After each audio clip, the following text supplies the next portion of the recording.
ya. Oke, jadi a part of the international globally harmonized system of classification and labeling of chemicals. Nah, itu singkatannya adalah GHS ya, kalau internasionalnya. Jadi kalau misalnya kalian ketemu kata-kata GHS, GHS, MSCS, dan sebagainya, itu perlu tahu ya. Oke, jadi kalau GHS itu adalah singkatan daripada International Globally Harmonized System. Sebenarnya Globally Harmonized System itu. Jadi GHS. Jadi memang diperlukan untuk labeling pada bahan-bahan kimia seperti itu. Dan paling utama itu adalah pada bahan-bahan kimia sebelum dipakai dan juga setelah dipakai ataupun dipakai untuk pembuangan. Jadi pada sebelumnya itu labelnya itu yang sebelah kiri ya.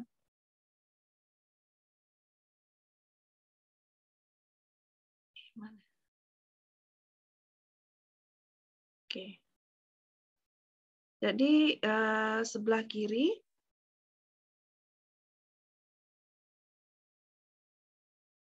ini ada apa?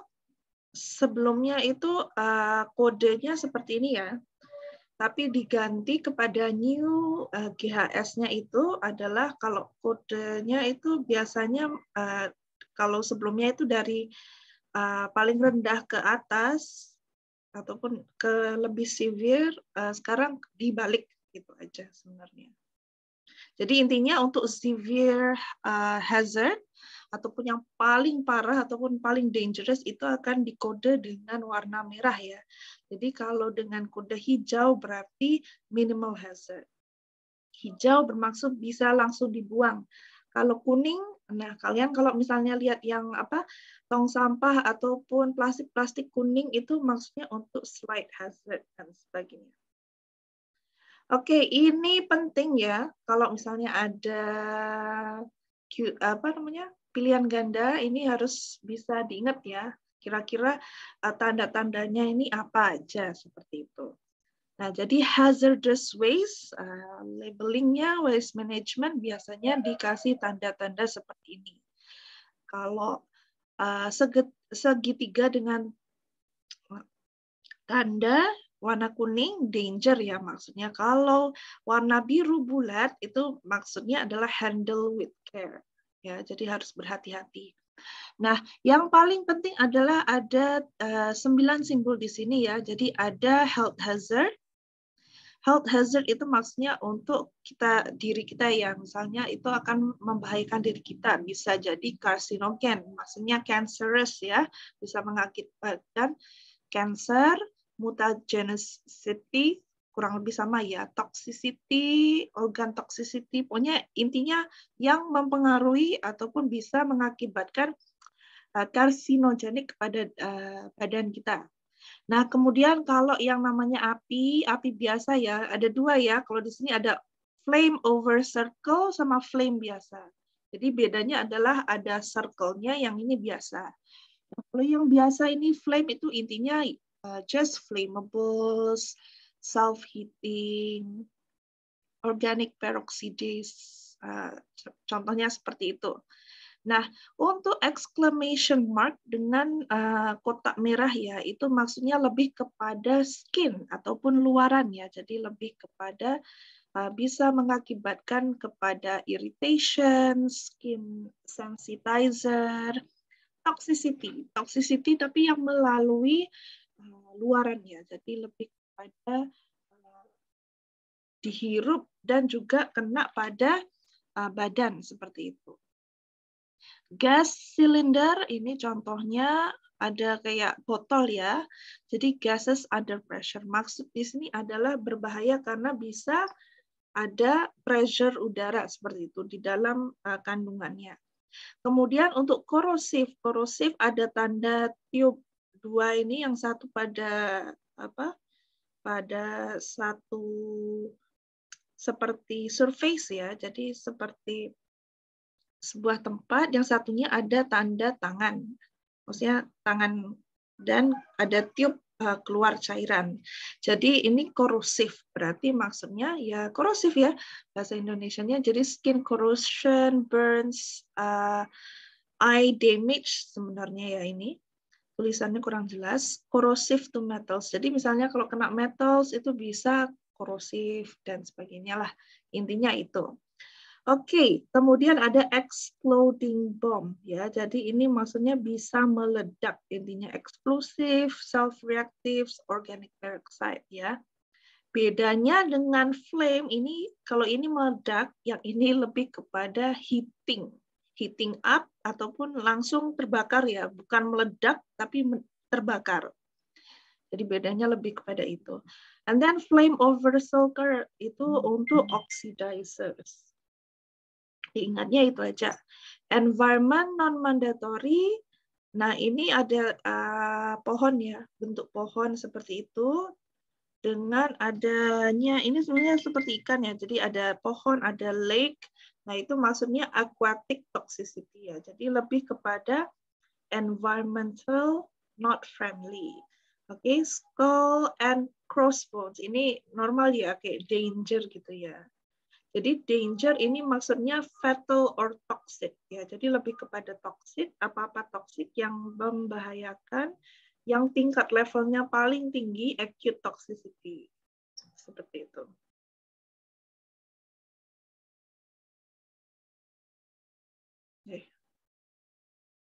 Gimana? Enggak. Oke. Ini nanti kalian bisa lihat saja. Nanti beberapa filenya Ibu masukkan ke lensa. At least yang penting tahu 9 itu maksudnya apa, itu aja. Oke, jadi how to read chemical labels and GHS symbols. Jadi intinya itu setiap labeling untuk kita buang itu juga perlu ada labeling ataupun dari bahan kimia itu sendiri. Jadi pastikan kita tahu bagaimana membacanya. Jadi pasti product and identifier, jadi nama chemicalnya apa, dia kandungannya itu ada apa aja, danger, oke, dia berarti masuk dalam kategori danger. Terus ada beberapa info-info sedikit ada di dalam labeling pada bahan kimia, seperti itu ya. Nah, see the SDS for more information. Apa itu SDS di sini? Oke.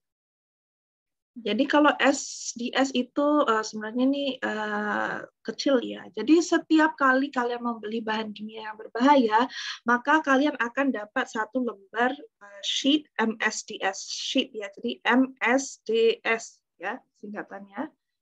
Nah itu Material Safety Data Sheet ya. Jadi singkatannya adalah itu Material Safety Data Sheet seperti itu. Nah, jadi satu lembar itu sebenarnya menerangkan cara penggunaannya, apa tidak boleh dicampur apa dan sebagainya itu sudah ada di material data sheet seperti itu. Jadi itu adalah maksud dari SDS ataupun MSDS ya. Oke, jadi action plan for implementing safety practices. Jadi bagaimana untuk kita mengamalkan safety practices itu di dalam lab itu pastilah kita harus mengetahui ataupun tahu caranya mengidentifikasi hazard. Kemudian kita juga harus bisa establish and implement safety policies and procedures. Jadi apapun prosedurnya, polisinya, ataupun maksudnya peraturannya itu perlu diikuti saja. Kemudian ada conduct safety specific training. Jadi terkadang melalui adanya pelatihan training untuk masuk ke dalam lab seperti itu. Jadi it must be a priority and communication is key. Jadi setiap kali masuk lab ke level-level yang berbeda itu mesti adanya namanya briefing ya. Jadi itu perlu dalam action plan ataupun cara mengelola safety practices. Ya.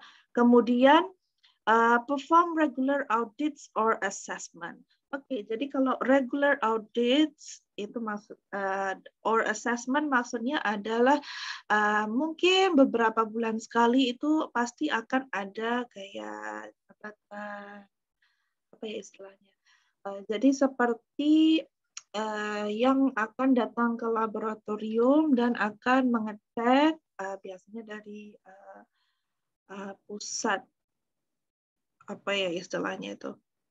Jadi dari apa namanya? Jadi dari Badan Penanggulangan gitulah istilahnya ya. Jadi datang ke laboratorium akan mengadakan audit, akan mengadakan asesmen. Nah, itu dicek apakah ada yang berbahaya dan sebagainya ataupun labelingnya itu salah dan sebagainya, itu mereka akan datang dan cek. Jadi kalau misalnya tidak ada yang tidak betul labelingnya dan sebagainya, itu perlu didispose atau dibuang sebenarnya. Oke. Tapi kalau di Indonesia sepertinya tidak seketat di Malaysia. Kalau di Malaysia itu sepertinya 3 bulan sekali itu selalu ada audit dan assessment oleh OSHA. Oke, OSHA itu apa sebenarnya? Jadi OSHA itu adalah standar internasional untuk istilah Occupational Safety and Health Administrations ya. Di Indonesia sepertinya istilahnya lebih ke OSH ya, OSH atau OSH MS seperti itu ya. Jadi kurang lebih sama. Jadi untuk masalah laboratorium ataupun masalah safety pekerja ya, itu bakal ada yang namanya OSHA ataupun OSH yang akan datang untuk mengecek, audit, assessment dan sebagainya. Oke, jadi kepentingan lab quality system itu perlu ada. Jadi perlu adanya organisasi, perlu adanya stock management, documentation, process improvement, specimen management, assessment, occurrence management, quality control, QC, QS, data management, equipment dan sebagainya. Jadi itu untuk laboratori yang biasanya di pabrik ataupun di di industri-industri itu wajib memiliki semua jenis quality system ini ya. Jadi harus di arrange untuk quality system. Nah, sebagai biotechnologist itu adalah salah satu contoh kerja yang bisa dilakukan ya, especially untuk laboratorium ya. Jadi misalnya kalian mau nyoba kerja di bagian QC ataupun QS seperti itu ya. QT seperti itu. Jadi kalian harus bisa memanage ataupun harus bisa menjadi sebuah manajer kepada laboratorium. Bagaimana penyusunan data dokumennya dan sebagainya. Oke, jadi itu penting, kita harus tahu bagaimana memanage sebuah laboratorium. Oke. Ini just a brief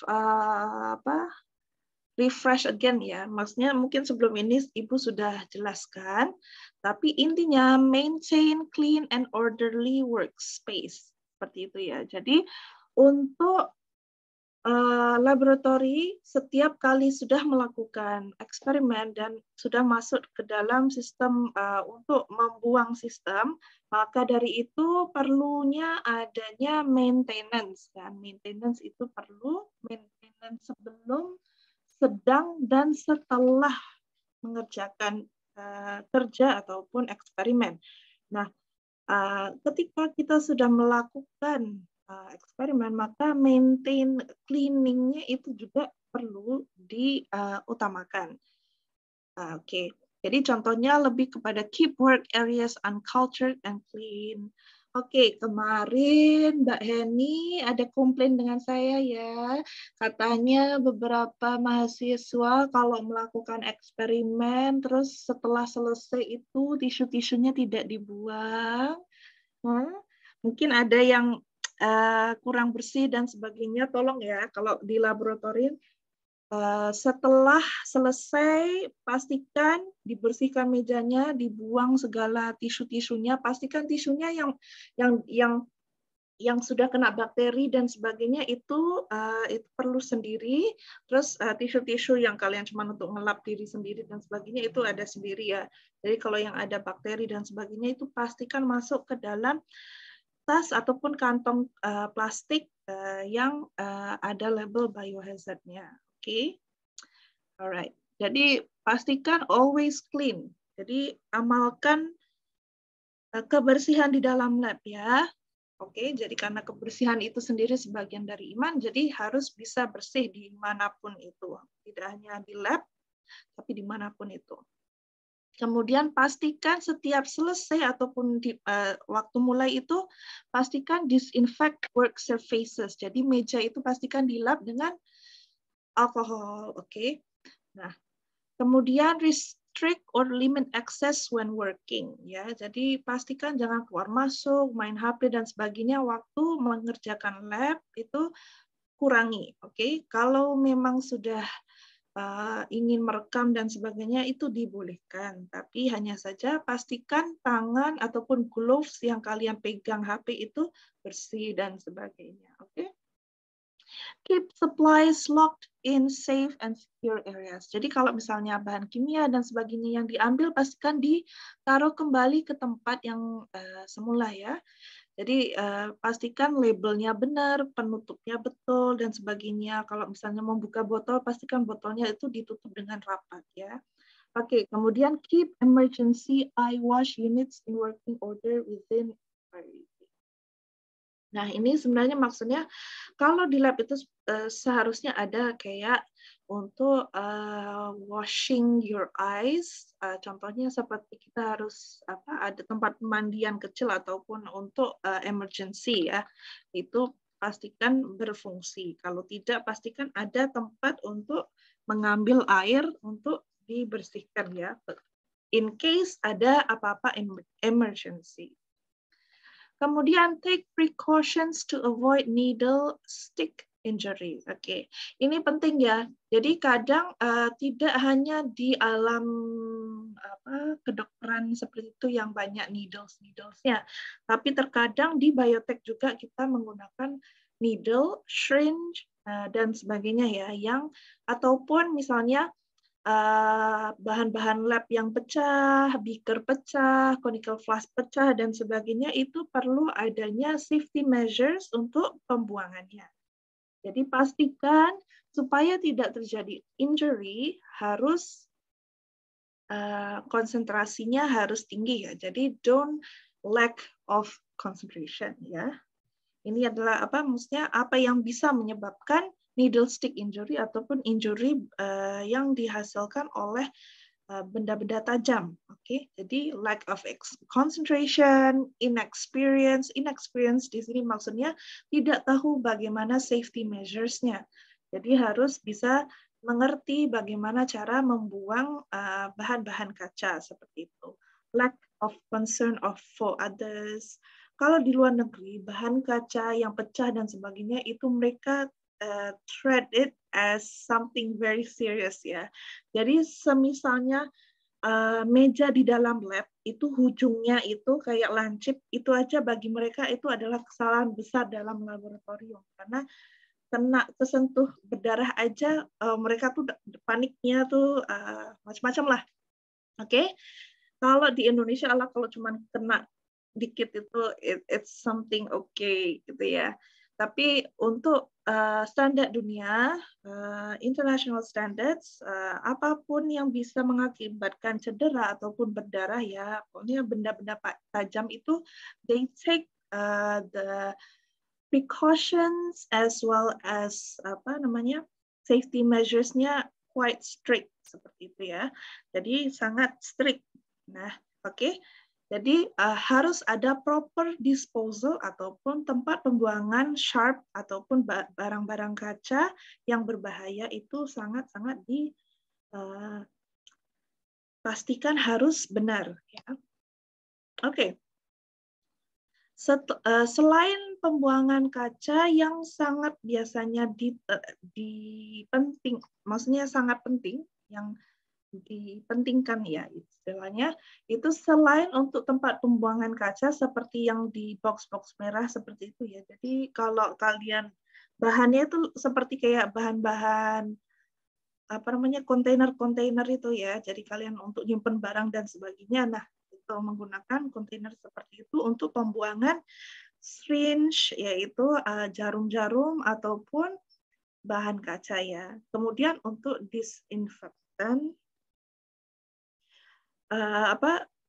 misalnya kayak botol-botol botol liquid ataupun botol deterjen yang tebal-tebal itu, nah itu dipakai untuk pembuangan barang-barang kaca ataupun barang-barang yang bisa membahayakan.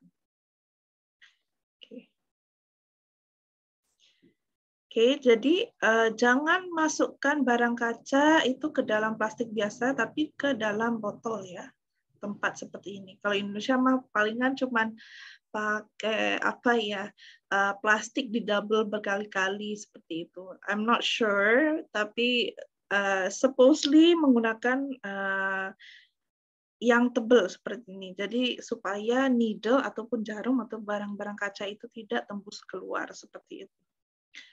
Ya, jadi tidak boleh langsung dibuang seperti itu, tapi perlu ditaruh di dalam tempat wadah ya yang ada plastik biohazardnya dan sebagainya. Oke. Sharp containers must be. Oke.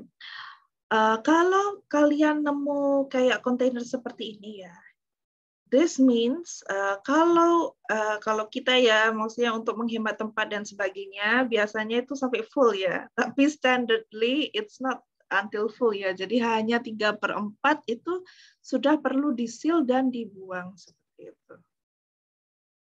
Oke. Oke, di sini intinya adalah must dispose of sharps after each test ya. Jadi setiap kali ada jarum ataupun bahan kaca yang pecah dan sebagainya harus langsung dibuang, intinya itu ya. Kemudian masuk dalam boxes, harus dimasukkan dalam boxes. Do not drop sharps on the floor or in the office waste bin, itu dilarang. Place sharp containers near your workspace, maksudnya pastikan jangan jauh-jauh dari kalian karena kalian sendiri yang tahu bahan kaca itu apakah itu membahayakan atau tidak ya. Jadi perlu kalau mau membuang pastikan dengan Anda dulu, baru dimasukkan ke disposal box seperti itu. Dan pastikan seal and remove at 3/4 full capacity ya. Jadi 3/4 aja. And then kemudian incinerate always. Oke. Maksud incinerate di sini adalah sebenarnya lebih kepada pembakaran, ya istilahnya pembakaran. Cuman melalui beberapa proses seperti itu. Oke, jadi incineration of waste atau insinerasi itu bermaksud burning of contaminated waste to destroy or kill microorganism ya. Jadi harus di burn ataupun di destroy. Nah, incineration ini biasanya kalau di laboratorium itu kita tidak membakar sendiri ya. Jadi ada tempat-tempat pembuangan B3 ataupun tempat-tempat pembuangan yang biasanya menawarkan incineration ini. Jadi mereka membakarnya dalam sebuah tempat ya, jadi bukan langsung ke udara seperti itu ya. Tapi I'm not sure kalau Indonesia kadang kan mostly kita bakar ranting dan sebagainya kan dibakar aja. Tapi it's actually hurting the environment ya, especially global warming dan sebagainya. Jadi perlu ada tempat yang memang khusus untuk incineration ataupun tempat yang combusting istilahnya. Oke, jadi incineration is effective against potential reuse, protects environment, and must be supervised. Ya, kenapa protects environment? Karena ada tempat pembakarannya. Jadi udara yang dilepaskan oleh pembakaran itu sendiri akan disaring dan sebagainya. Oke, chemical hazards in the genotyping laboratory. Ini penting kalian perlu tahu.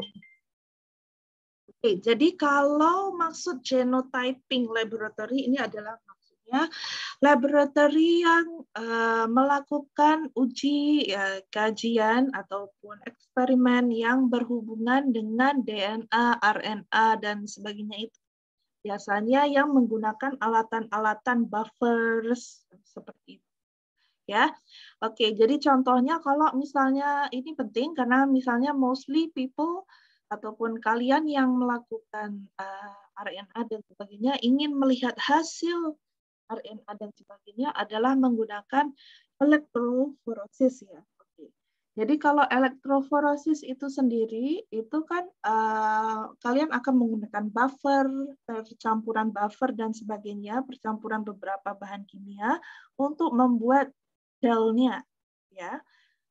Nah, kalau untuk membuat gel itu sendiri, terkadang menggunakan beberapa bahan-bahan yang sebenarnya itu berbahaya dan sebenarnya juga adalah cancerous, ya. Jadi pastikan kalau menggunakan ataupun melakukan elektroforesis itu harus memakai gloves ya. Jadi memegang gel dan sebagainya itu sebenarnya harus memakai gloves karena bahannya itu cancerous ataupun carcinogenic ya. Jadi safety-nya adalah sangat penting. Oke. Jadi salah satu contohnya di sini ini perlu diingat ya. Jadi guanidium thiocyanate commonly used in lysis buffer ya. Jadi yang biasanya dipakai untuk lysis buffer ini kalau misalnya tertumpah spill dan sebagainya tidak boleh menggunakan disinfektan. Kenapa? Karena sebenarnya disinfektan boleh, tapi unless dia kandungannya itu berbeda ya dengan bleaching ya. Jadi never mix with bleach ya. Jadi ada hydrochloric acid ya. Jadi HCl, HCN itu bisa gasnya terilis dari campuran guanidium thiocyanate tadi itu dengan bleach seperti itu. Oke. Kemudian ada ethidium bromide, ETBR istilahnya ya, jadi mutagen. Nah, ini biasanya dipakai untuk DNA staining in agarose gel buffer, tapi biasanya lebih dipakai kepada pembuatan gel ya. Bukan untuk staining ya. Jadi kalau staining itu ya kadang bisa pakai ETBR, tapi juga bisa menggunakan, mostly akan menggunakan methylene blue seperti itu ya. Jadi lebih aman. Nah untuk DNA staining ini ataupun ethidium bromide ini biasanya dipakai untuk percampuran aja sih. Jadi mencampur bahan untuk supaya stainingnya itu melekat pada gel seperti itu. Nah, ini juga tidak boleh dicampurkan dengan bleach dan sebagainya. Jadi biasanya kalau misalnya perlengkapan elektroforis gel itu biasanya kalau kalian mau membuang air, gelnya dan sebagainya itu jadikan satu kontainer ya. Jadi satu tempat menggunakan yang botol yang tebal itu, yang warna putih itu, masukkan untuk bahan-bahan lysis yang berkaitan dengan elektroforis gel. Oke, itu tidak boleh dicampur dengan yang lainnya. Itu yang biasanya harus jadi satu kontainer seperti itu. Termasuk dengan acrylamide neurotoxin in true gene assay for making gels less hazardous after polymerization. Jadi intinya apa-apa yang dipakai untuk elektroforis gel itu bisa dijadikan satu botol ya, tapi perlu di label kalian ada chemical apa aja. Oke, itu untuk elektroforis gel. Nah, kemudian di sini disinfect work areas with bleach. Jadi kalau misalnya ada spill ataupun pembersihan, disinfektan itu biasanya bleach juga sih sebenarnya ya. Jadi kalau perlu ada pembersihan, bleaching, maka fungsinya apa? Ya, of course, pastilah untuk membunuh bakteri dan patogen, untuk supaya tempat working space-nya itu clean, prevents cross contamination, maksudnya supaya tidak ada kontaminasi ya. Oke, maksud cross contamination di sini adalah maksudnya kontaminasi dari bakteri patogen kepada manusia. Itu maksudnya cross ya. Cross antara makhluk hidup satu dengan makhluk hidup lainnya. Itu dimaksudkan kepada cross contamination, ataupun dari misalnya dua eksperimen akan ada contamination. Jadi cross contamination itu yang satu mengkontaminasi yang lain mengkontaminasi kembali seperti itu. Jadi cross contamination. Kemudian reduces risk of infection. Jadi mengurangi resiko infeksi. Oke. Ini bisa disebut penting juga. Different cleaning job require different bleaching solutions. Oke. Jadi untuk spill dengan general disinfectant, ya. Kenapa berbeda? Oke, spill itu ketika ada bahan kimia yang tumpah seperti itu. Oke. Kalau bahan kimia itu tumpah, maka kan yang menempel pada surface itu akan lebih banyak ya, dan untuk pembersihannya memerlukan disinfektan yang lebih banyak seperti itu. Jadi dianggapnya itu jadi kandungan campuran untuk bleach-nya itu untuk spills adalah 10%, 1 part plus 9 parts. Maksudnya 1 part untuk disinfektannya, jadi 10% ya disinfektannya, dan kemudian 9 parts-nya itu bisa dicampur dengan air seperti itu.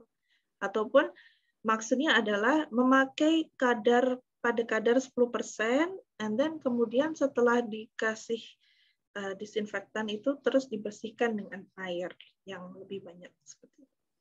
Kemudian general disinfection itu kalau untuk pembersihan meja-meja seperti itu setelah melakukan lab seperti itu, just using general disinfectant ya, jadi 1%, jadi 1 part plus 99 parts of water.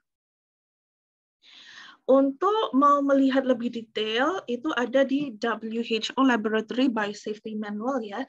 Jadi di lensa itu sudah Ibu masukkan pada materi Biosafety level 1 dan 2. Sepertinya ada di situ. Jadi ada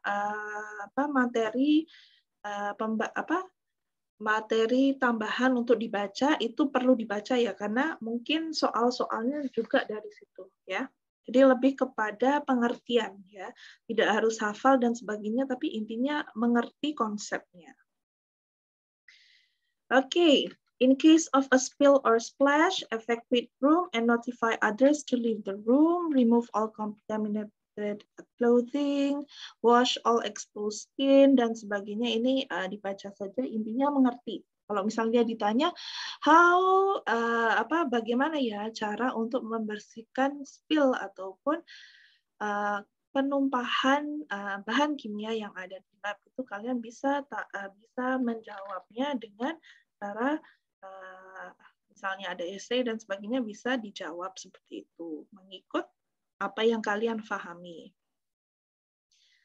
Oke, how to properly dispose of chemical waste. Oke, yang tadi untuk sharp special cases, contohnya barang-barang kaca itu pastilah menggunakan razor tempat ya. Jadi sebuah box ataupun intinya harus ada tutupnya. Tidak boleh yang terbuka ya. Jadi untuk sharp needles dan sebagainya harus ada penutupnya.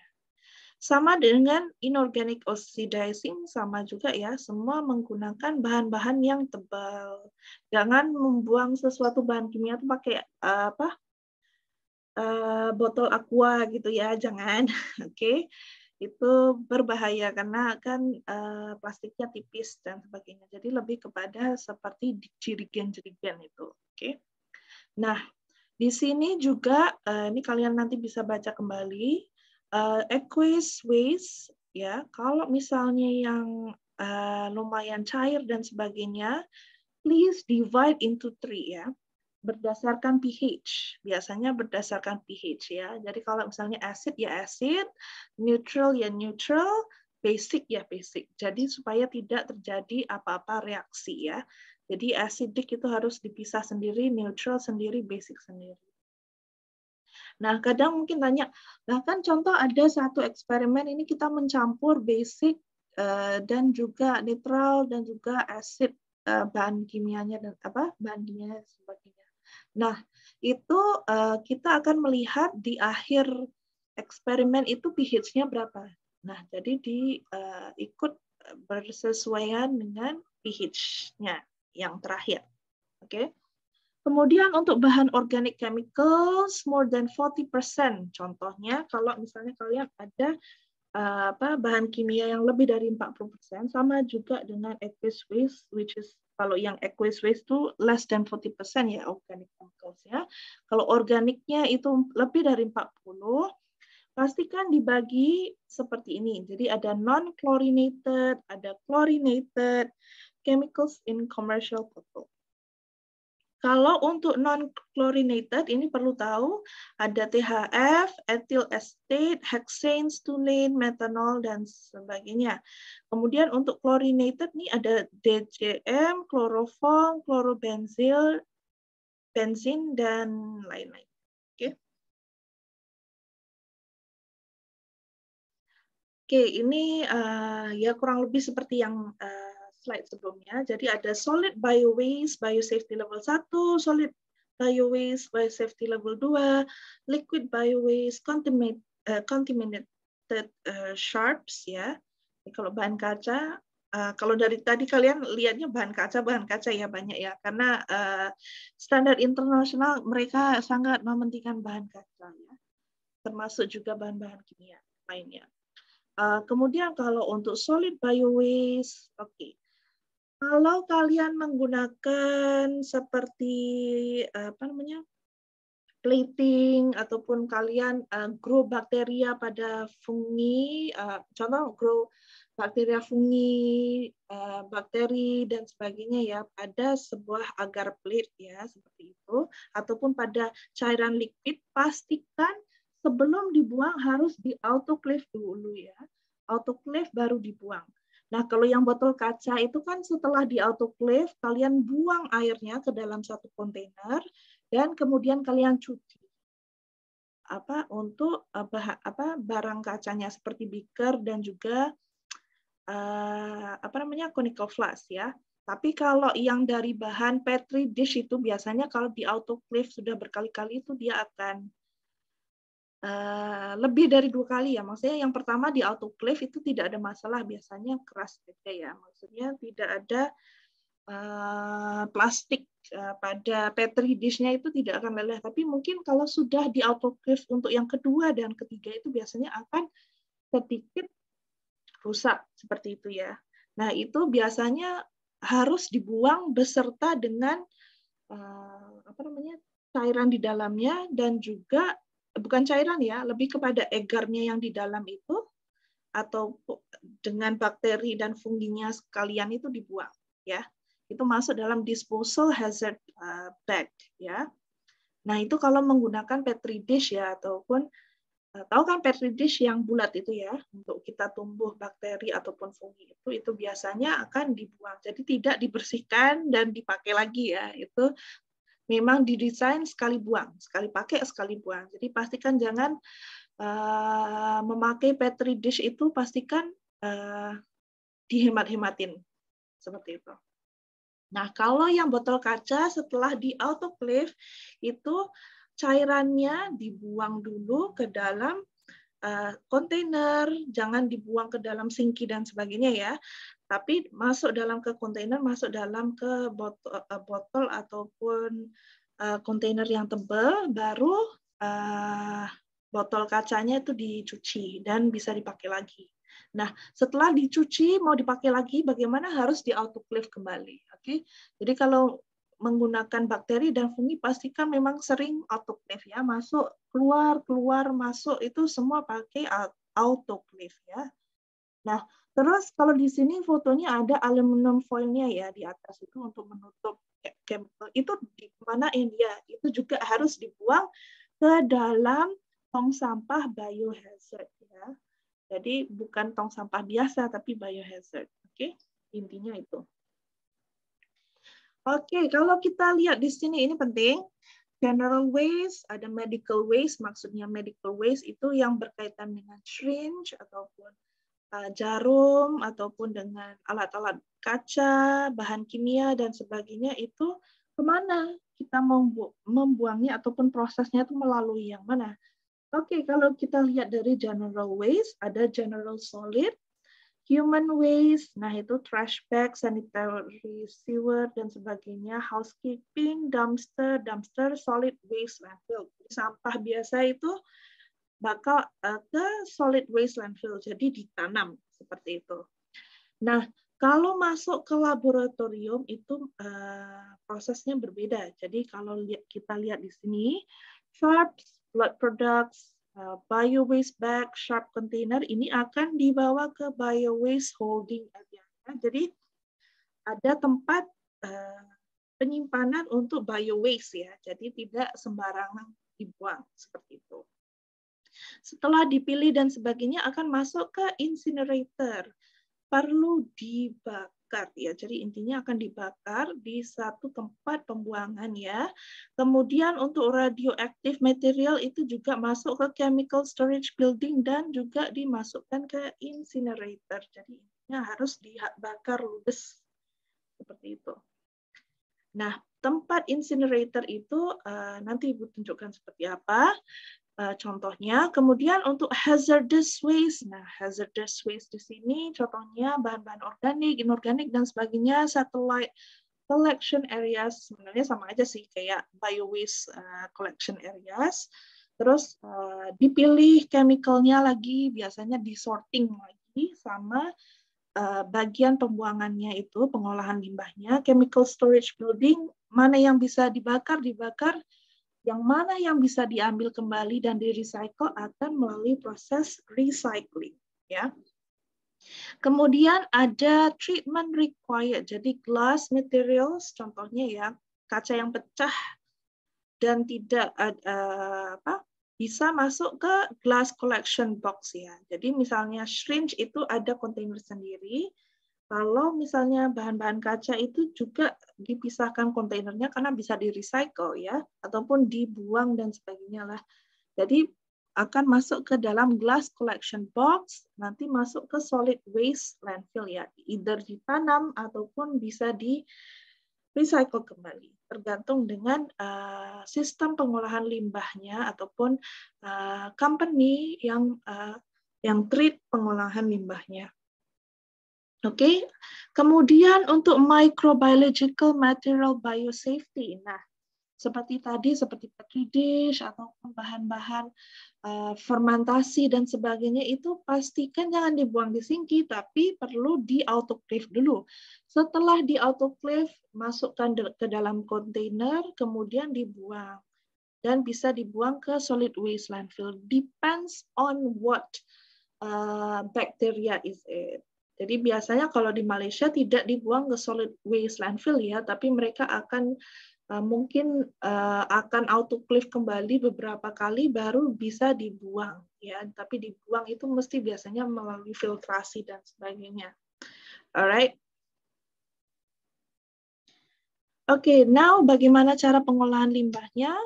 Jadi limbah itu sendiri adalah bahan pembuangan tidak terpakai yang berdampak negatif pada masyarakat jika tidak dikelola dengan baik. Jadi limbah merupakan sisa produksi ya, intinya sisa produksi yang tidak dipakai ataupun bahan-bahan yang sudah terpakai. Jadi dengan konsentrasi dan kuantitas tertentu, kehadiran limbah ini berdampak negatif pada lingkungan ya kalau langsung dibuang, especially bahan-bahan kimia dan bahan-bahan biomaterials. Jadi perlu adanya penanganan terhadap limbah tersebut. Ya, jadi untuk karakteristik limbah tersebut biasanya dipengaruhi oleh ukuran partikel mikro. Kemudian untuk kualitas limbah itu sendiri dipengaruhi oleh volumenya, jadi banyaknya.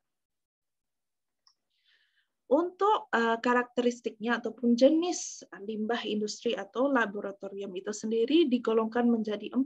Jadi ada limbah cair, padat, gas, dan partikel. Satu lagi yang biasanya masuk dalam kategori limbah itu limbah B3 ya. Jadi B3 itu maksudnya adalah bahan berbahaya dan beracun. Jadi singkatannya adalah bahan berbahaya dan beracun. Jadi pastikan tahu ya singkatan B3 itu apa. Oke. Jadi untuk mengatasi limbah itu sendiri diperlukan pengolahan dan penanganan limbah. Jadi pada dasarnya pengolahan limbah ini dapat dibedakan menjadi yang menurut tingkat hazardous-nya, maksudnya menurut tingkatan apakah berbahayanya itu akan dipisah. Kemudian perlakuan pengolahan menurut karakteristik limbah tersebut. Oke. Jadi indikasi pencemarannya itu apa saja biasanya yang diuji itu biasanya dari perubahan pH. Jadi tingkat keasaman untuk limbah itu pun harus dibeda-bedakan seperti tadi ya. Jadi kalau mau membuang sesuatu yang asid, pastikan asid semua, satu kontainer, satu botol.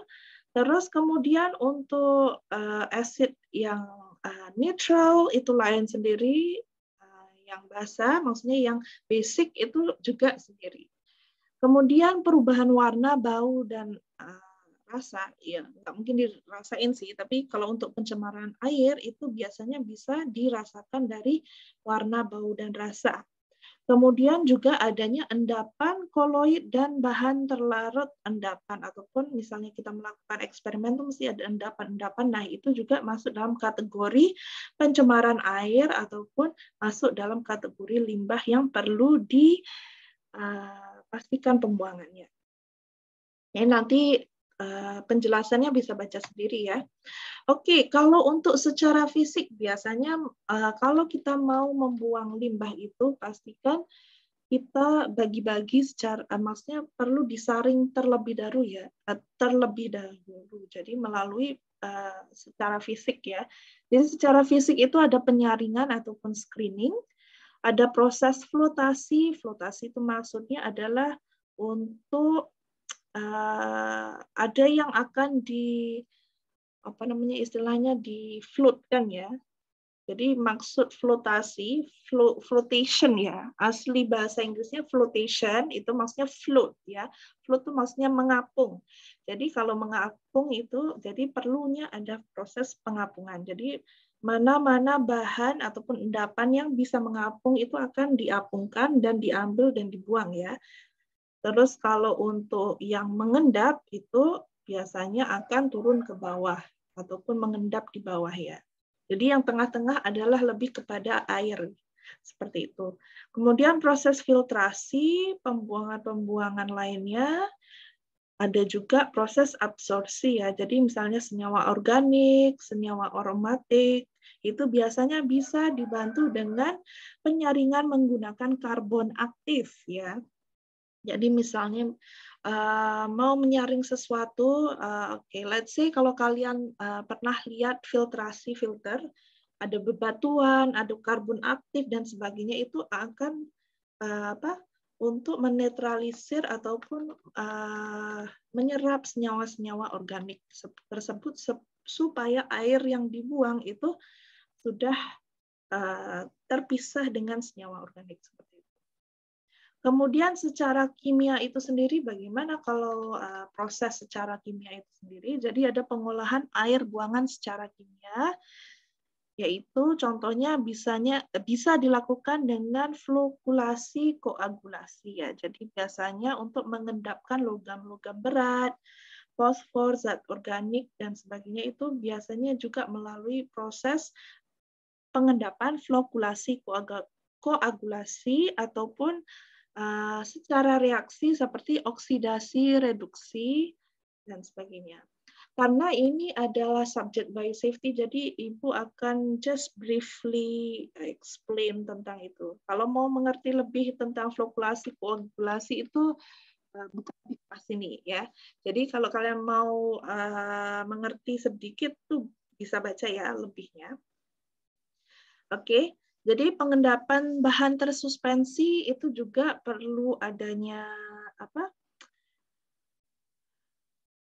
pengolahan secara kimia yang dilakukan menggunakan elektrolit ya. Jadi bisa menggunakan elektrolit. Jadi penyisian logam berat, senyawa fosfor dilakukan dengan membubuhkan larutan alkali ataupun air kapur misalnya sehingga terbentuk endapan hidroksida logam-logam tersebut dan endapan hidroksiapatit seperti itu. Itu perlu kira-kira ingat aja ya kalau misalnya ada soal esai ataupun apa gitu bisa menjelaskan bagaimana cara pengolahan bahan-bahan organik, senyawa organik dan sebagainya melalui proses kimia dan sebagainya ya. Itu bagaimana cara penjelasannya itu bisa dimengerti gitu ya. Jadi kalau untuk endapan logam biasanya pada pH air lebih dari 10 dan hidroksiapatit pada pH lebih dari 9,5. Jadi lebih kepada alkali ya. Nah, untuk krom-krom ini perlu diketahui saja ya. Tidak perlu kalian untuk memahami secara detailnya. Jadi sekadar untuk pengetahuan. Kemudian penyisihan bahan-bahan organik beracun seperti fenol, sianida pada konsentrasi rendah dapat dilakukan dengan mengoksidasi dengan klor, maksudnya. Jadi Cl2 ya, Cl2 bawah.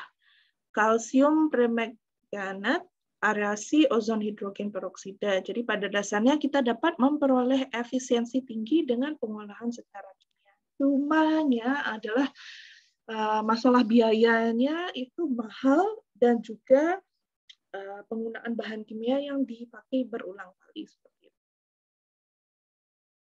Yang ini kalian baca aja ya. Oke. Jadi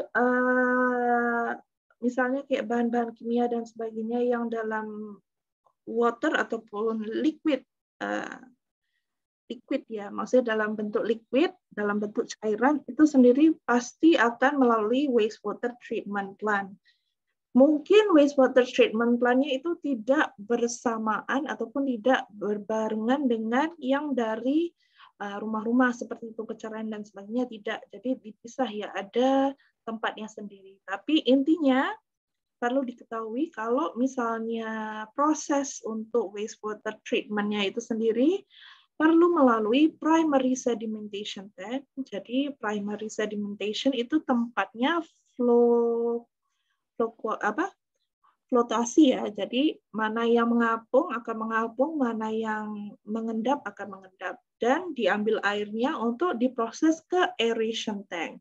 Nah, aeration tank ini biasanya juga dibantu dengan bakteri untuk diserap senyawa-senyawa organik dan sebagainya, kemudian masuk ke secondary treatment. Secondary treatment itu bisa menggunakan bahan kimia, kemudian masuk ke chlorine tank. Jadi chlorine tank itu dibersihkan menggunakan klorin ya. Sama seperti kolam renang itu kan ada klorinnya ya. Jadi itu fungsinya untuk supaya bakteri ataupun yang lainnya itu terdisinfektasi seperti itu. Jadi makanya tetap bersih seperti itu. Jadi kalau di dalam air kolam renang itu bakteri-bakteri itu dianggapnya bakal mati ya karena ada proses ataupun kadar klorinnya itu sendiri. Ini penting, mekanisme pengolahan limbah B3. Jadi langkahnya apa aja? Jadi yang pertama adalah melalui proses pengurangan ya, kemudian penyimpanan, pengangkutan, pengolahan, pemilihan, dan penimbunan ya. Oke, contohnya seperti ini, mekanisme pengelolaannya ya. Jadi yang pertama ada pengurangan, kemudian penyimpanan dan sebagainya. Ini nanti kalian bisa baca. I will send the pictures as well. Jadi kalian bisa screen in seperti itu. Jadi intinya itu perlu diingat sajalah prosesnya itu bagaimana. Oke, kita masuk ke Peraturan Nasional Keamanan Biologi.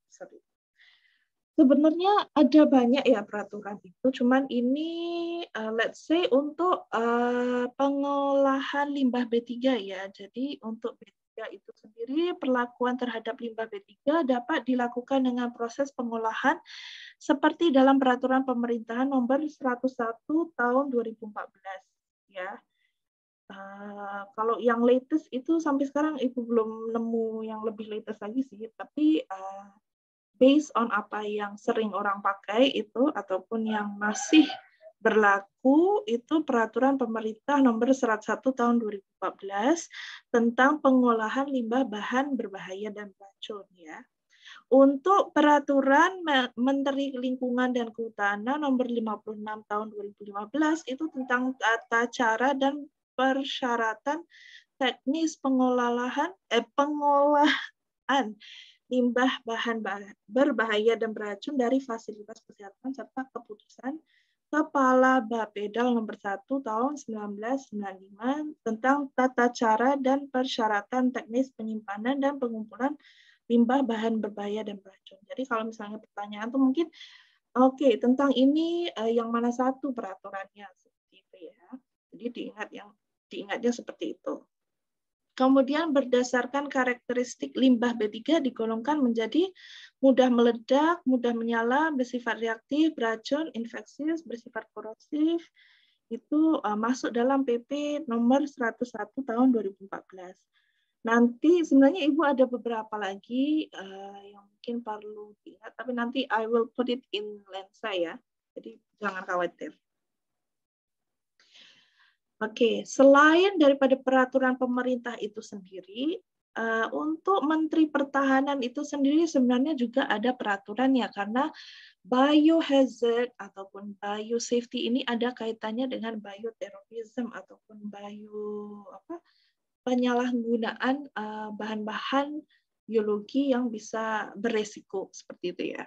Jadi untuk peraturan ini, jadi nomor 5 tahun 2015 ada bab 1 itu menjelaskan tentang keselamatan biologi, biosafety itu apa, penilaian resiko itu seperti apa, penanggulangan resiko itu seperti apa, dan kemudian untuk bab-bab yang ini kedouble ya.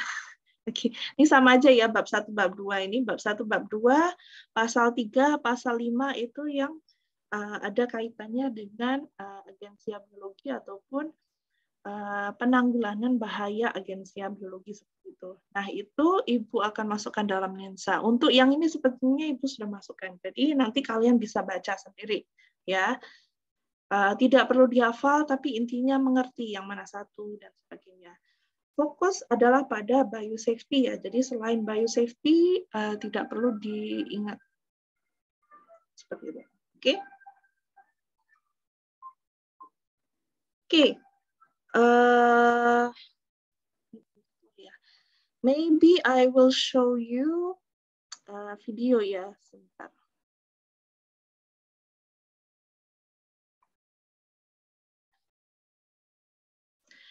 Oke, sambil menunggu videonya Ibu buka, ada yang mau bertanya mungkin?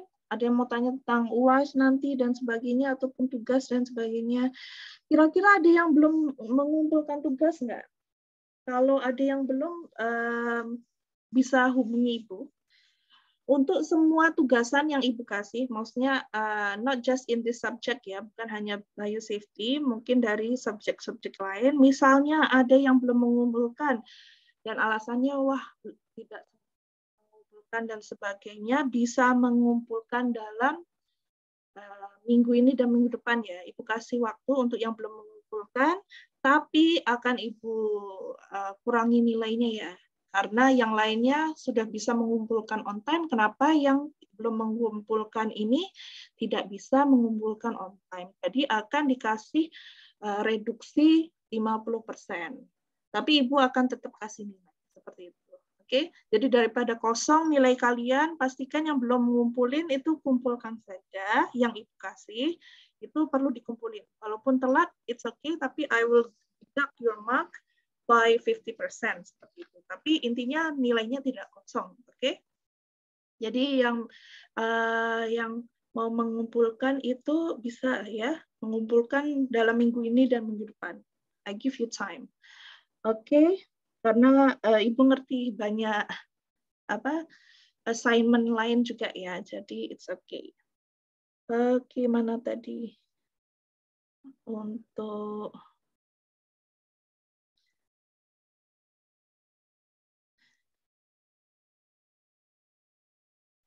Ibu izin bertanya.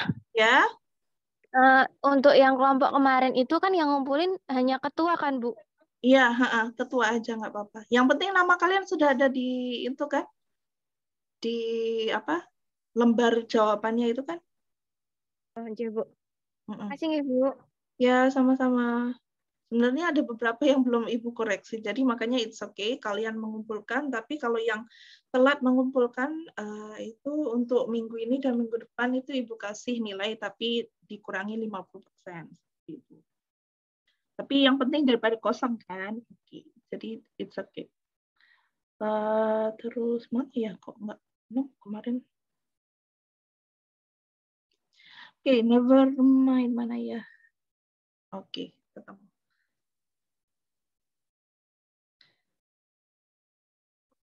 Iklan. Oke, bentar. Oke, Ibu share screen kembali sebentar.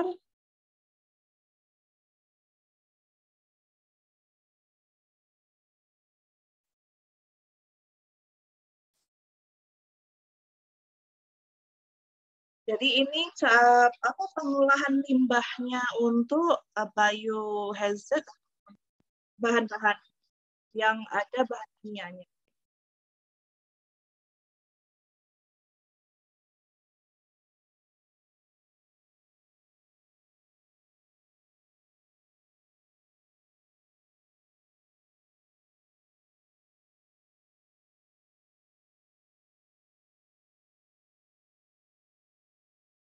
Kalian kedengaran nggak suaranya? Its characteristics and recommend the correct solutions for collection, processing and recovery. A manifest makes it possible to track each of these stages. Waste is packaged and labelled to avoid any risk of cross-contamination. It is then taken to a waste pre-processing facility. Hazardous products from multiple sources are sorted and consolidated. They are then taken to a dedicated waste treatment plant. Waste is identified and analysed in a laboratory as soon as it arrives on site. The type of treatment is determined according to its precise nature. Processing aims to neutralise pollutants, extract the recoverable fraction from the waste, and valorise the energy potential contained in it. Waste that contains acids, heavy metals, or highly toxic liquids is processed using physiochemical processes.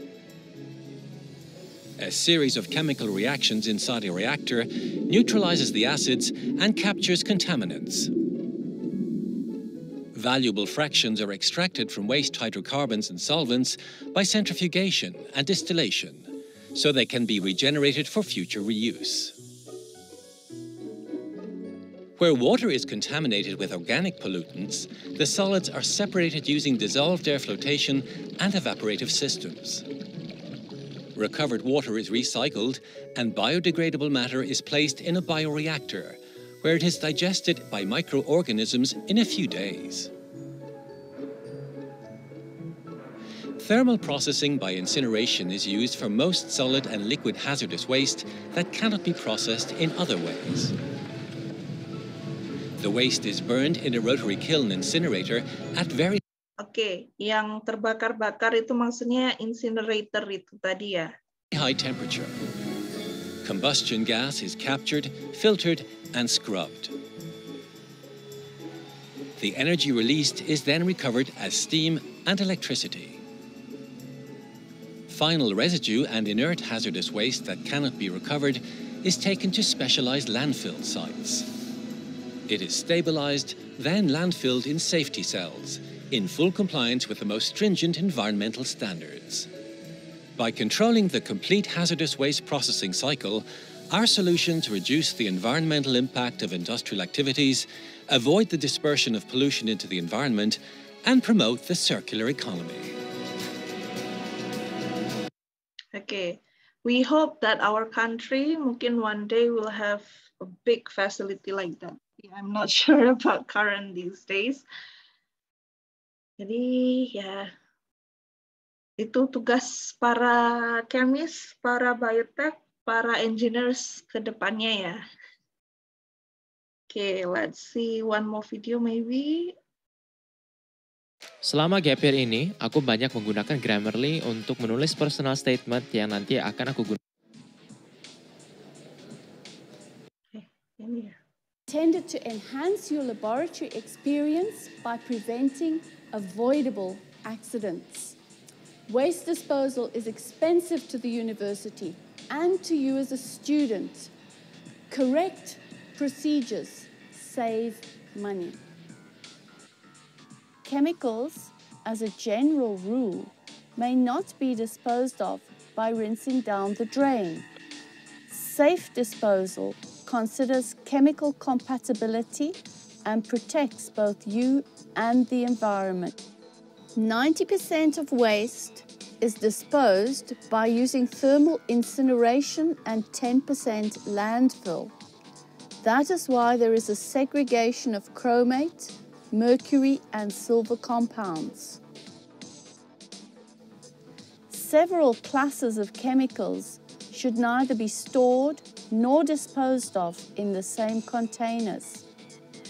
A useful guideline is to clearly and totally separate all inorganic acids, such as hydrochloric, nitric and sulfuric acids, and all organic compounds, such as ethanol, methanol and glycerol.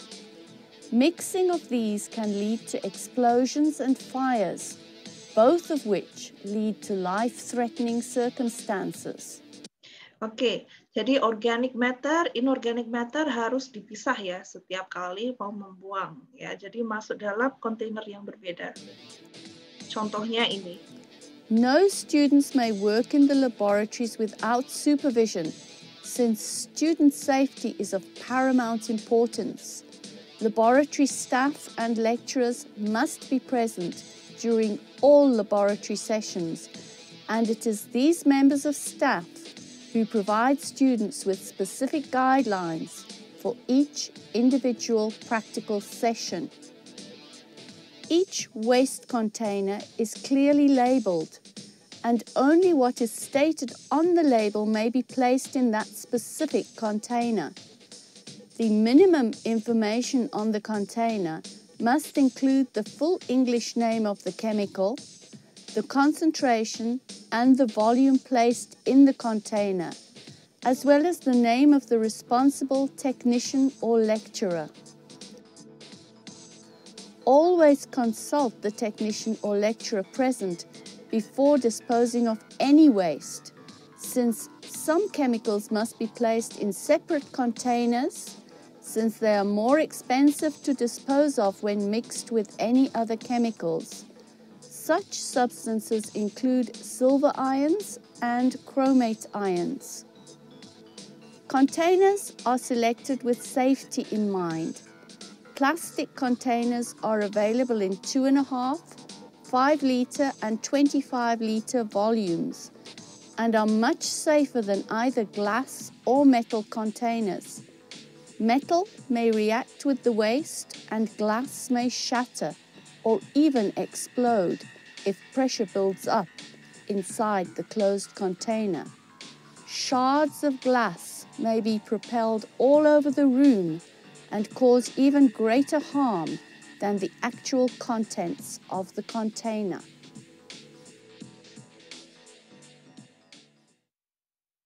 Try reading this passage. Isn't it so hard to focus when you read such long articles on the web? I bet it would be so much better.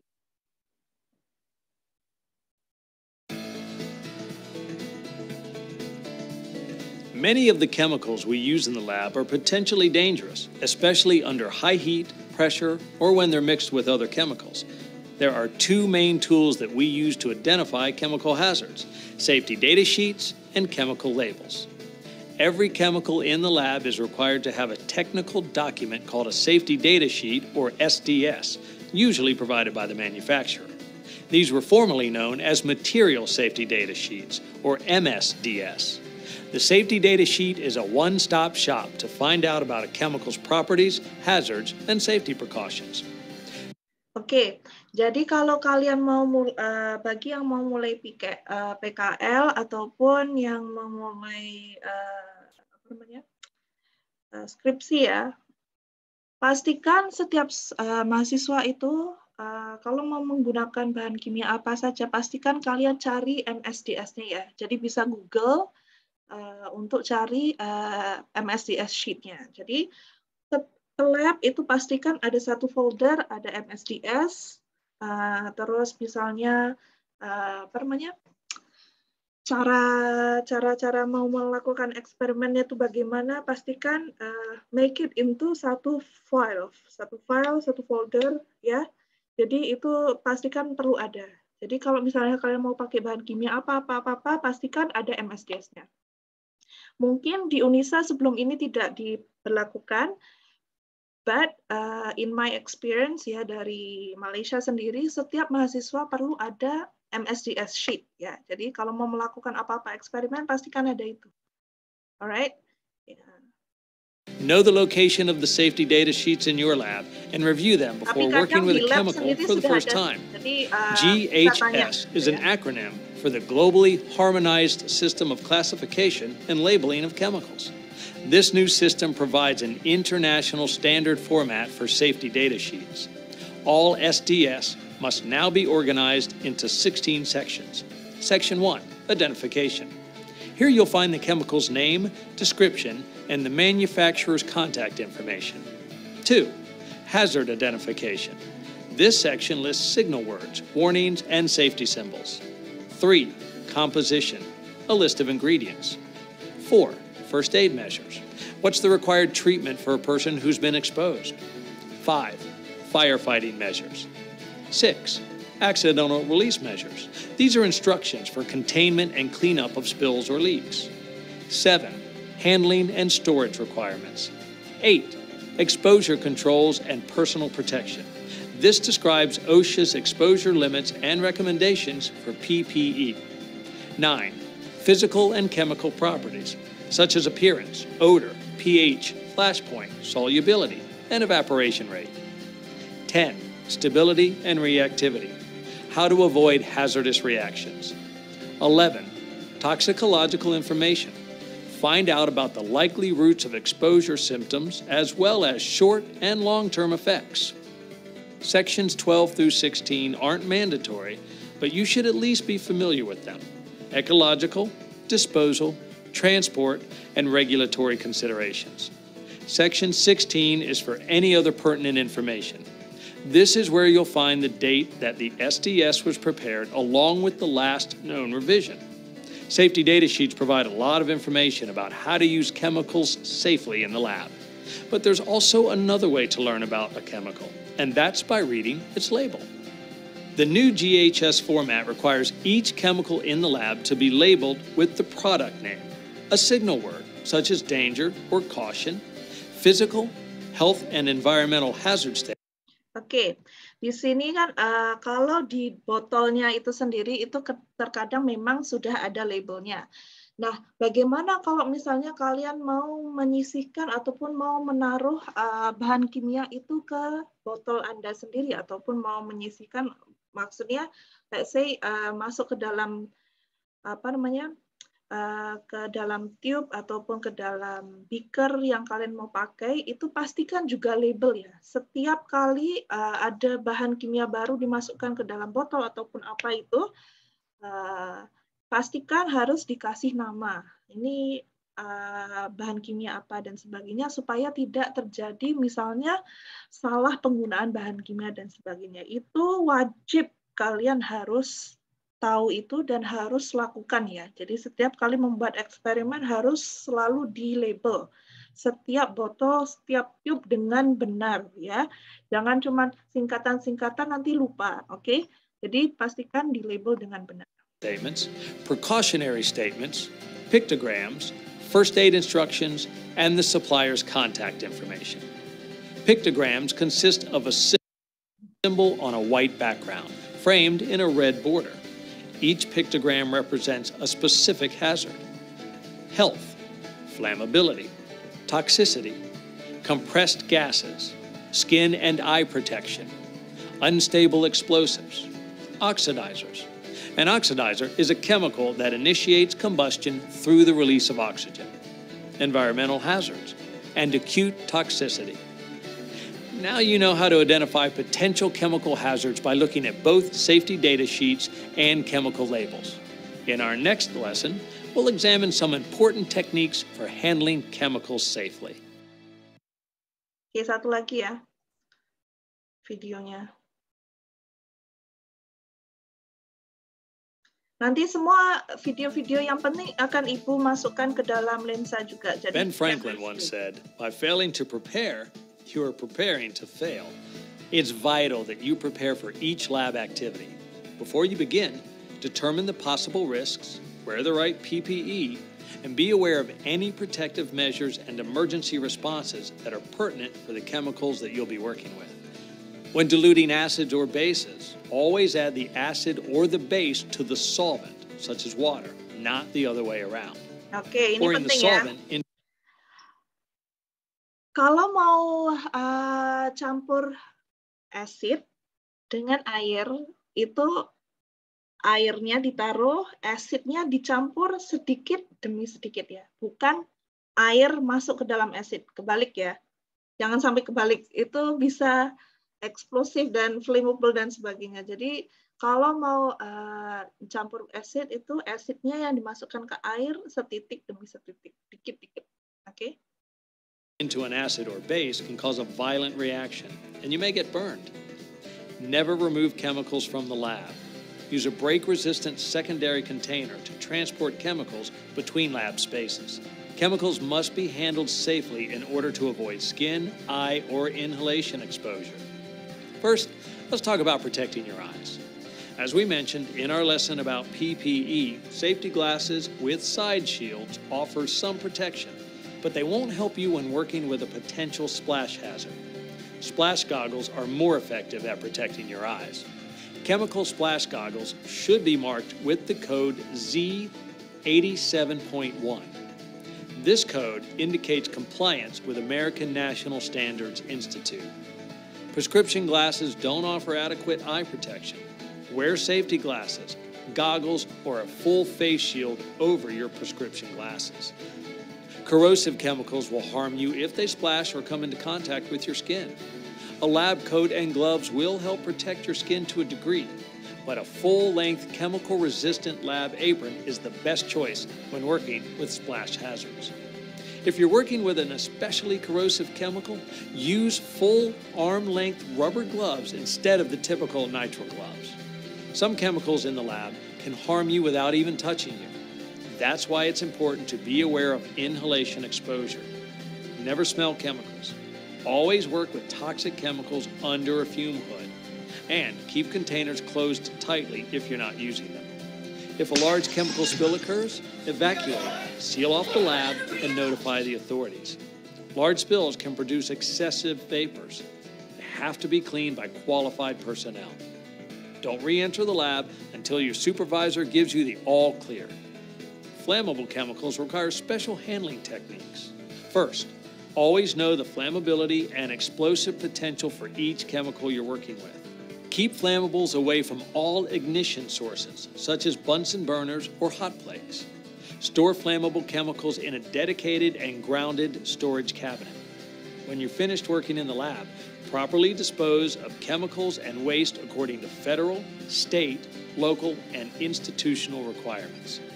Use chemical-resistant plastic or metal containers for waste disposal. Solvent should never be evaporated under a fume hood as a means of disposal. Check with your lab supervisor for the best way to evaporate solvents. Any materials used to clean up a chemical spill, such as paper towels, are also considered hazardous waste and must also be disposed of accordingly. Preparation is the key to handling chemicals safely in the lab. Know what you're working with, how to handle it, and what to do in case of accidental exposure. In our next lesson, we'll talk about a few other common lab hazards that you need to prepare for. Oke, yang lainnya kalian bisa lihat sendiri ya. Ini semua ada lab safety ini, nanti Ibu akan masuk dalam lensa juga. Oke? Jadi itu saja untuk hari ini. I will send you the PPT akan Ibu masukkan lensa sekarang, cuman yang lain-lain mungkin kemudian. Untuk hari ini sebenarnya tadinya bikin kasih assignment, tapi mesti banyak dan utamanya adalah untuk kalian persiapan UAS ya. Jadi pastikan kalau Ibu memang tidak kasih assignment, pastikan menggunakan waktunya untuk persiapan UAS. Oke? Apalagi ya? Itu saja dari Ibu untuk hari ini. Terima kasih sudah datang ya hari ini. Oke, mana?